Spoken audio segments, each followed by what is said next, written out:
Bonjour à tous. Eh bien, prenons un instant aujourd'hui en compagnie de Marie, notre maman du ciel, pour l'aimer, pour la louer, la bénir, la glorifier, la consoler, la remercier, la prendre dans nos bras, la serrer fort contre nos cœurs, lui dire qu'elle est importante pour nous, que c'est notre mère chérie, que nous avons besoin d'elle, que nous sommes prêts à nous laisser guider, à lui faire confiance. Et nous pouvons prendre ce temps également pour déposer dans son cœur immaculé toutes nos intentions de prière, nos doutes, nos misères, nos chutes, nos tribulations, ce qui nous tient éloignés de son Fils Jésus. Elle qui veut le meilleur pour nous, elle qui cherche à nous ramener justement dans le cœur de son Fils et qui veut nous apprendre comment vivre dans la divine volonté. Eh bien, écoutons avec attention son enseignement si précieux. Accueillons-le et digérons-le. Au nom du Père qui m'a créé, du Fils qui m'a sauvé et du Saint-Esprit qui me sanctifie. Amen.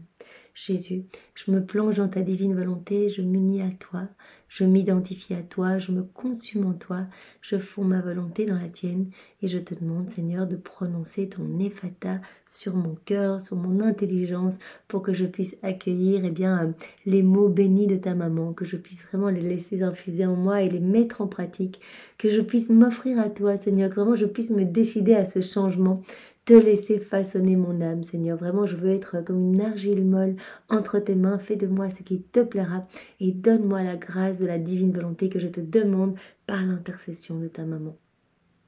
Je te remercie, Jésus, de nous avoir donné Marie comme maman. Elle est vraiment merveilleuse. Merci, parce que c'est vraiment notre guide. Je te remercie, Jésus, pour ton amour, tes grâces, tes bénédictions, pour ta miséricorde sans borne, vraiment sans limite. Tu nous accueilles après chacune de nos chutes, tu nous serres dans tes bras, tu nous laves de ta lumière, de ta splendeur, de ton Esprit Saint.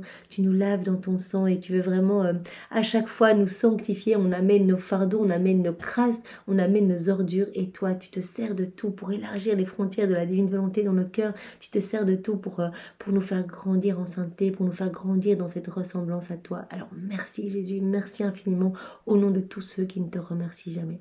Marie, je me tourne vers toi maintenant et toi aussi bien sûr je te remercie, je te sers fort contre mon cœur et vraiment c'est avec les remerciements de Jésus et les bénédictions de Jésus que j'entends te remercier au nom de tous. Merci pour ta tendresse, pour ta délicatesse, pour ta patience, pour ta douceur. Merci d'être là, de nous tendre la main alors que nous sommes misérables, que nous chutons continuellement, que nous sommes gorgés de noirceur, de misère. Eh bien, tu n'as pas peur de notre laideur. Tu nous prends et tu nous laves de tes larmes. Tu nous aimes infiniment. Merci Marie d'être toujours notre guide et d'être toujours dans cette patience avec nous. Merci d'être notre avocate, d'être notre co-rédemptrice.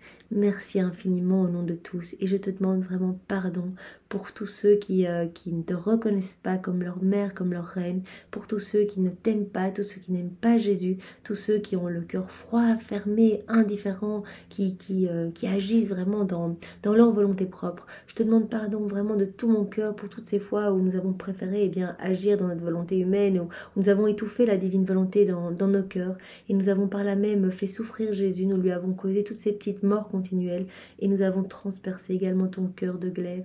Alors Marie, vraiment pardon aussi pour les hérétiques, les infidèles, ceux qui abandonnent Jésus, qui t'abandonnent également dans la nuit de l'épreuve, tous ceux qui se rebellent dans la souffrance, qui ne veulent pas porter leur croix. Tous les sectaires, tous ceux qui font partie de rites, de sectes sataniques et qui outragent Jésus, eh bien vraiment pardon au nom de tous.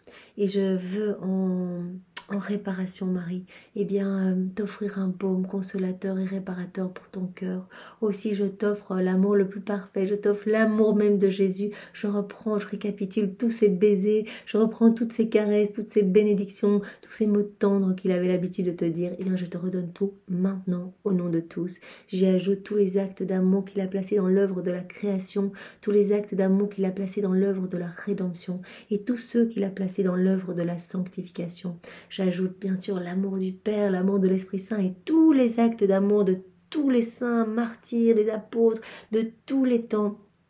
Vraiment, je reprends ces actes d'amour, ces sacrifices et je les refais, je les plonge dans ton acte unique et éternel d'amour, Jésus, et je les refais pour les offrir à ta maman, vraiment pour qu'elle puisse être vraiment inondée d'amour, qu'elle puisse recevoir vraiment des flots de tendresse, d'affection, des prières à non plus finir, etc. Et à ce paquet d'amour, bien sûr, j'ajoute mes petits je t'aime et j'offre tout cela au nom de tous. Et je veux particulièrement offrir ce paquet d'amour, eh bien, au nom des âmes du purgatoire. Vraiment toutes ces âmes qui ne peuvent plus prier pour elles-mêmes et qui souffrent cette nostalgie de Dieu puisqu'elles ont vu Dieu au moment de leur mort et que vraiment elles se sentent tellement tristes d'être séparées de Dieu. Eh bien, offrons-leur un petit rafraîchissement en offrant tout cet amour à Marie et plongeons ces âmes eh bien, dans la divine volonté de Jésus pour qu'elles puissent sentir cette union avec Dieu. Je t'offre également cet amour au nom de tous les agonisants, de toutes ces âmes qui vont mourir aujourd'hui et de tous les pécheurs obstinés, ainsi que tous les prêtres, les religieux et les âmes consacrées.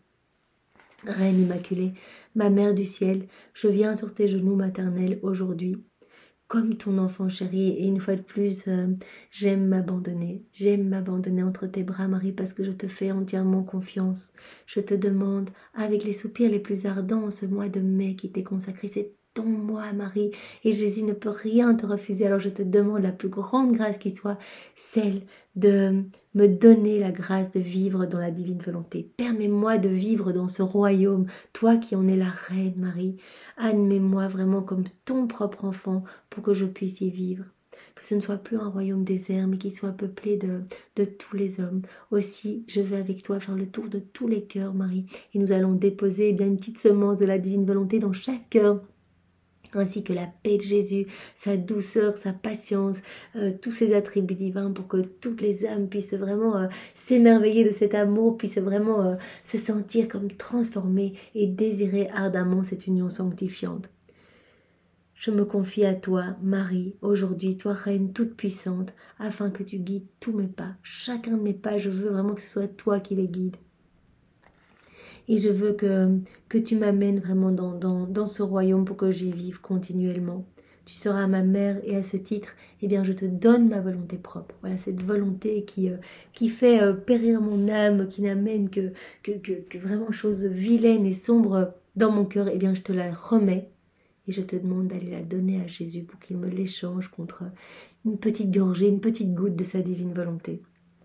Je te supplie aussi, Marie, eh bien, de m'éclairer encore une fois aujourd'hui sur ce que signifie volonté de Dieu. Viens vraiment, obtiens-moi la grâce, que ma conscience soit vraiment aiguisée et que je puisse tout à fait comprendre et percevoir ce que Dieu attend de moi, quel est son plan pour ma vie et que je puisse eh bien, y répondre, que je puisse eh bien, le glorifier par tous mes mouvements conscients et inconscients.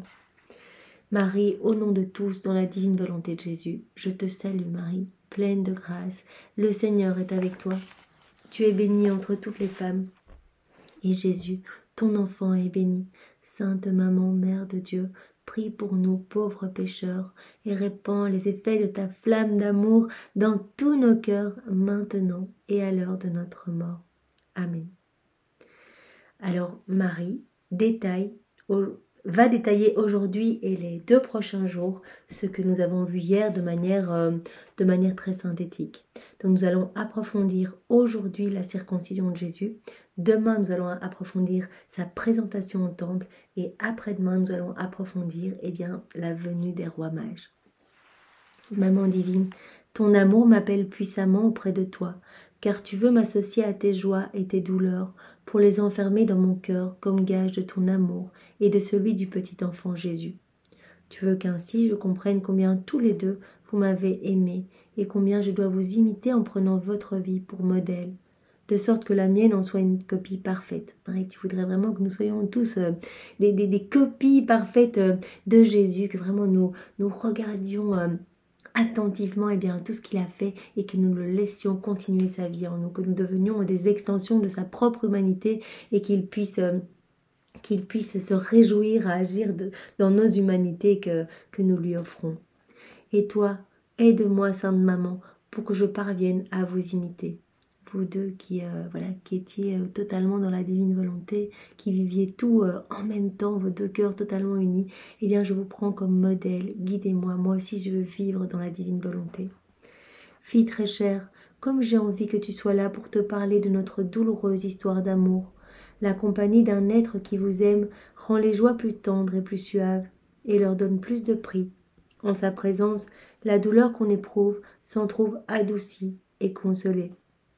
Tu dois savoir qu'il s'était à peine écoulé 8 jours depuis la naissance de Jésus. Tout n'était que joie et bonheur, comme nous l'avons vu hier dans cette grotte. Voilà, tout était magnifié par la présence de Jésus. Vraiment, cette divine volonté irradiait de partout. Et vraiment, il y avait les anges qui venaient adorer, louer, bénir autour de la mangeoire de Jésus. Tout était lumière. Chaque petite toile d'araignée se transformait en un joyau superbe. Chaque excrément même se transformait en quelque chose de magnifique. Tout était vraiment splendeur et était voilà, rempli des joies du ciel. Tout n'était que joie et bonheur. La création elle-même, établie dans la joie, fêtait son créateur, petit enfant. Ça, nous l'avons vu hier également. Voilà, toute la création jubilait et vraiment venait honorer son enfant roi, en fait, son petit créateur. Et donc vraiment, il y avait le vent qui venait apporter une douce brise, le soleil qui brillait pour réchauffer Jésus. Voilà, il y avait des étoiles qui scintillaient, etc. Donc tout venait se prosterner devant Jésus. Mais le devoir vint suspendre nos joies, car il y avait en ce temps-là une loi au nom de laquelle tout enfant premier-né devait être soumis à la douloureuse circoncision. Donc 8 jours à peine après la naissance, eh bien, il y a cette loi qui demande que tout enfant premier-né, l'aîné, eh bien, doivent être circoncis. Mon cœur de mère saignait de douleur à l'idée de soumettre mon cher fils, ma vie, mon créateur, à une douleur aussi cruelle. Oh, comme j'aurais voulu échanger cette souffrance avec lui. Mais la volonté suprême s'imposa à mon amour, et me donnant la vaillance nécessaire, elle m'ordonna de circoncire l'enfant Dieu. Donc c'était dans le plan de Dieu, et même si Marie vraiment n'avait pas envie que son petit garçon souffre, etc., eh bien elle a répondu au plan de Dieu, au dessein de Dieu en fait. Et donc comme elle n'était que dans la divine volonté, eh bien elle s'est soumise à cet ordre de faire circoncire Jésus. Ma fille, tu ne peux pas savoir ce qu'il m'en a coûté, mais le fiat divin l'a emporté, et avec Saint Joseph, j'ai obéi. En accord l'un et l'autre, nous avons circoncis mon cher fils. Lors de l'excision douloureuse, j'ai senti qu'on m'arrachait le cœur et j'ai pleuré. Donc devant les larmes de Jésus, ces premières gouttes de sang, ce sang divin, eh bien Marie s'est vraiment senti le cœur arraché. Saint Joseph aussi pleurait, et mon enfant sanglotait. La douleur était tellement intense qu'il en tremblait, et de son regard il cherchait à se réfugier contre moi. Donc nous l'avons vu hier, Jésus a accepté cette souffrance atroce, cette humiliation, lui le roi du monde, cette humiliation suprême, eh bien pour vraiment venir nettoyer en fait les plaies que l'on se fait, ces entailles que l'on se fait dans le cœur quand on vit dans nos volontés propres, toutes ces horreurs que l'on fait, ces boursouflures dans notre cœur, eh bien Jésus est venu les nettoyer par ses premières gouttes de sang.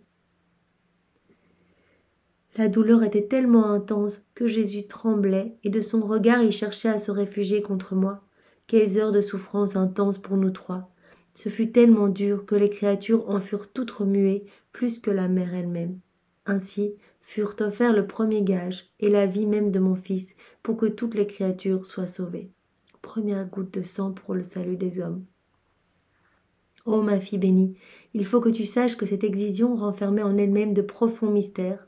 D'abord, c'était le sceau qu'elle imprimait dans la chair de l'enfant Dieu, en tant que frère de toute la famille humaine. Donc il a accepté cette humiliation, vraiment avec la plus grande humilité, pour se laisser marquer du sceau, vraiment pour dire « je suis le frère de tous les hommes ici ». Ce sceau vraiment qui était marqué dans sa chair en tant que frère de toute la famille humaine. Et le sang qu'il répandit alors était la première rançon versée à la justice divine pour racheter toutes les générations.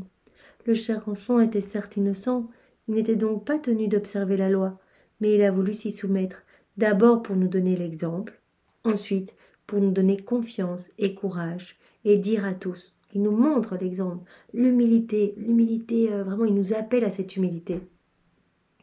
Mourir à nous-mêmes et laisser la divine volonté régner en nous, être souveraine, être opérante et agissante. N'ayez pas peur, je suis votre petit frère, je suis semblable à vous, aimons-nous, et je vous mettrai tous en sûreté, je vous conduirai tous à mon Père du ciel, comme mes frères bien-aimés. Ma fille, quel exemple nous donne le céleste enfant, lui, auteur de la loi, obéit à la loi. qui nous montre vraiment cette obéissance. Il a à peine 8 jours et il se fait déjà un devoir de se soumettre à la dure loi de la circoncision. Excision ineffaçable, comme est ineffaçable l'union qu'il est venu conclure avec l'humanité déchue. C'est beau aussi, c'est vraiment cette excision, cette douleur, mais vraiment cette excision est ineffaçable, comme l'union qu'il est venu vraiment marquer entre lui et les hommes, qu'il est venu conclure avec toute l'humanité déchue. Cela nous fait comprendre que la sainteté réside dans le devoir propre à chacun et l'observance des lois, et dans l'accomplissement de la divine volonté. Jésus nous appelle à accomplir la divine volonté, à être obéissant à sa voix, à nous laisser vraiment façonner par ses mains divines, à nous laisser instruire par les inspirations divines qui essayent de nous ramener continuellement à notre juste place d'enfant de Dieu, à cette place qui nous est réservée et pour laquelle nous avons été créés. Il n'existe pas de sainteté sans devoir. C'est le devoir qui met de l'ordre, de l'harmonie et qui appose son sceau à la sainteté. Le devoir, l'obéissance, tous les premiers volumes du livre du ciel, eh bien, Louisa, Jésus lui apprend l'obéissance. Vraiment, elle est contrainte d'obéir. Elle parle de dame obéissance. Elle doit obéir à son confesseur, etc., au prix de grandes souffrances. Ma fille, sache en outre qu'après la brève période d'une vie toute d'innocence par volonté divine, Adam fut ensuite plus blessé dans sa volonté humaine que ne l'aurait fait un couteau meurtrier, et par cette blessure entrèrent la faute et les passions. Voilà, Adam, il était magnifique quand il était dans la divine volonté, son âme était belle, remplie de divin, remplie de la divine science, de la divine connaissance. Chacun de ses mouvements amenait de la joie, de la gloire, de l'adoration à la Trinité. Il rendait fou de joie à la Trinité, parce qu'il était continuellement dans ce flux et reflux d'amour. Et quand il a quitté la divine volonté, pour faire sa volonté propre, c'est comme s'il avait entaillé son âme. Et vraiment, par cette blessure, entrèrent toutes les fautes, les vices, les misères, les passions, les mauvais comportements, voilà, les maladies, en fait, toutes les horreurs. Adam perdit le beau jour de sa volonté divine, et son abaissement alors fut tel qu'il en faisait pitié. Et mon cher fils, après les joies de sa naissance, a tenu à être circoncis pour que sa blessure puisse guérir celle d'Adam, celle qu'Adam s'était faite à lui-même par sa propre volonté. Donc la blessure que Jésus a acceptée, cette circoncision très douloureuse, il l'a acceptée aussi pour mettre un baume et pour vraiment pour refermer la blessure qu'Adam avait faite dans son âme en quittant la divine volonté, cette blessure originelle, donc dans tous nos cœurs. Jésus prépara ainsi dans son sang le bain qui laverait l'homme, l'Adam, de toutes ses fautes. Donc avec ce sang, il veut vraiment nous laver de tout ce qui résulte de nos volontés propres. Ce bain qui le fortifierait lui redonnerait sa beauté première, de sorte qu'il soit à nouveau digne d'accueillir en lui cette volonté divine, qui faisait originellement sa sainteté et son bonheur, mais qu'il avait repoussé par sa faute. Tout ce qui faisait son bonheur, sa beauté, sa sainteté, tout ce qui ennoblissait son âme, eh bien, il avait repoussé cela pour vraiment aller dire son âme en vivant dans sa volonté propre. Eh bien, Jésus, bien, par ses premières gouttes de sang, eh bien, nous ouvre les portes, en fait, nous réhabilite à vivre dans la divine volonté. On voit vraiment qu'il prépare la venue du royaume de la divine volonté pour que nous puissions nous laver dans son sang, nous laver de toutes nos fautes, de toutes nos laideurs et de cette rupture vraiment que nous avons voulu en la personne d'Adam, depuis la chute d'Adam, quand nous avons quitté la divine volonté. Quand il a quitté la divine volonté, eh bien, voilà, toutes les horreurs ont vu le jour. Et nous en sommes encore tous porteurs. Ma fille, il n'y a eu ni travail, ni peine que Jésus ne souffrit, et où il ne chercha à redonner à la divine volonté toute sa place dans la créature. Tout ce que Jésus a fait depuis la seconde 1 de sa conception jusqu'à sa mort, c'était nous réhabiliter à vivre dans la divine volonté. Il a payé la dette de gloire et d'honneur qui était due par les hommes à Dieu. Voilà, depuis la chute d'Adam, l'homme n'avait plus rien donné du tout, puisque ses mains ne servaient qu'à faire des petites choses pour lui, ses pieds qu'à avancer vers plus de gloire personnelle, ses yeux qu'à se plonger dans son petit travail, ses pensées étaient centrées sur lui, etc. Sa bouche ne disait que des petites paroles vaines, et donc plus rien n'était donné à Dieu. Il n'y avait plus cette harmonie entre le ciel et la terre, ce reflux d'amour. Et donc Jésus est venu pour payer cette dette au nom de tous les hommes et pour nous reconnecter, pour préparer vraiment la venue de son royaume, le royaume de sa divine volonté. Donc comme le dit Marie ici, c'est vraiment important, il n'y a eu ni travail, ni action, ni peine que Jésus ne souffrit, où il ne chercha à redonner à la divine volonté toute sa place dans la créature. Il ne cherchait que cela en fait, glorifier son Père et vraiment redonner toute sa place dans l'âme de la créature. Cette divine volonté qui était depuis des siècles et des siècles étouffée dans les cœurs des hommes. Ainsi donc, à cœur en toutes circonstances, même quand elles sont pénibles et humiliantes, de faire en toutes choses la divine volonté. Même s'il y a des petites choses difficiles, on fait tout dans ta divine volonté, Seigneur. Marie nous dit, c'est vraiment important. Jésus a souffert et continue à souffrir toutes les ruptures, tous les actes en déconnexion avec la divine volonté.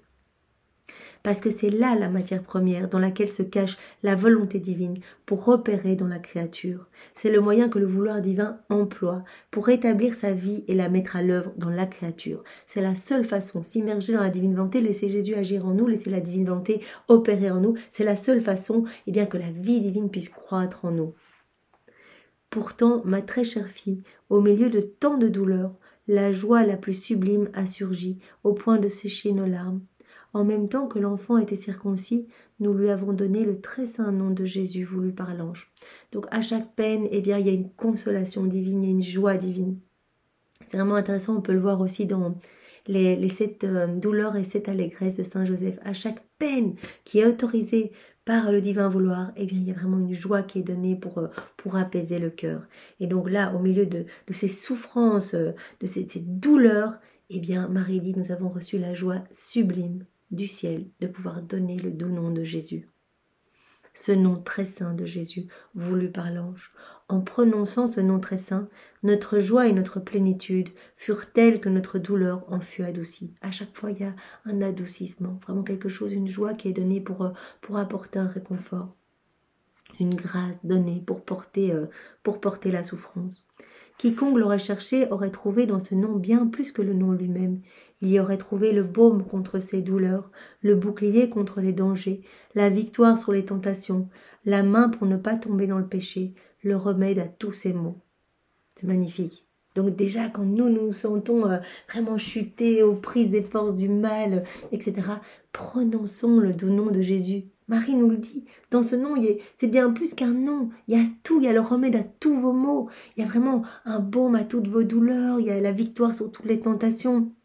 C'est un bouclier contre tous les dangers, ça va vous aider à ne pas retomber dans le péché, etc. Ce nom très saint de Jésus fait trembler l'enfer. Les anges le révèrent, il résonne doucement à l'oreille du Père du ciel. À ce nom, tout genou fléchit, chacun adore. Nom puissant, nom très saint, nom très haut, qui l'invoque avec foi, éprouvera les merveilles cachées de la vertu de ce nom très saint. Donc voilà, c'est déjà une leçon, ce petit passage-là. Quand nous éprouvons de la difficulté, arrêtons-nous 2 minutes et prononçons le doux nom de Jésus. Louisa, quand elle avait un petit doute, elle voyait l'enfant Jésus, puis elle se dit, mais est-ce que c'est dans les premiers volumes, est-ce que ce n'est pas Satan qui se déguise? Donc elle avait très peur d'être un petit peu manipulée par les démons. Et donc, qu'est-ce qu'elle faisait? Elle prononçait le nom de Jésus et elle demandait, par exemple à l'enfant Jésus, de se signer au nom du Père, du Fils Jésus et du Saint-Esprit. Amen. Et le simple fait de faire la croix, de prononcer le Père, l'Esprit, Jésus, ça éloignait les forces du mal. Et donc elle pouvait tout de suite voir si l'enfant Jésus était capable de le faire ou si c'était le démon qui s'était déguisé. Donc vraiment, c'est une force. Donc gardons à nos lèvres toujours le nom de Jésus, gardons dans nos pensées, gardons vraiment à chaque instant dans notre cœur, remplissons notre cœur du nom de Jésus pour que vraiment les forces du mal soient éclipsées.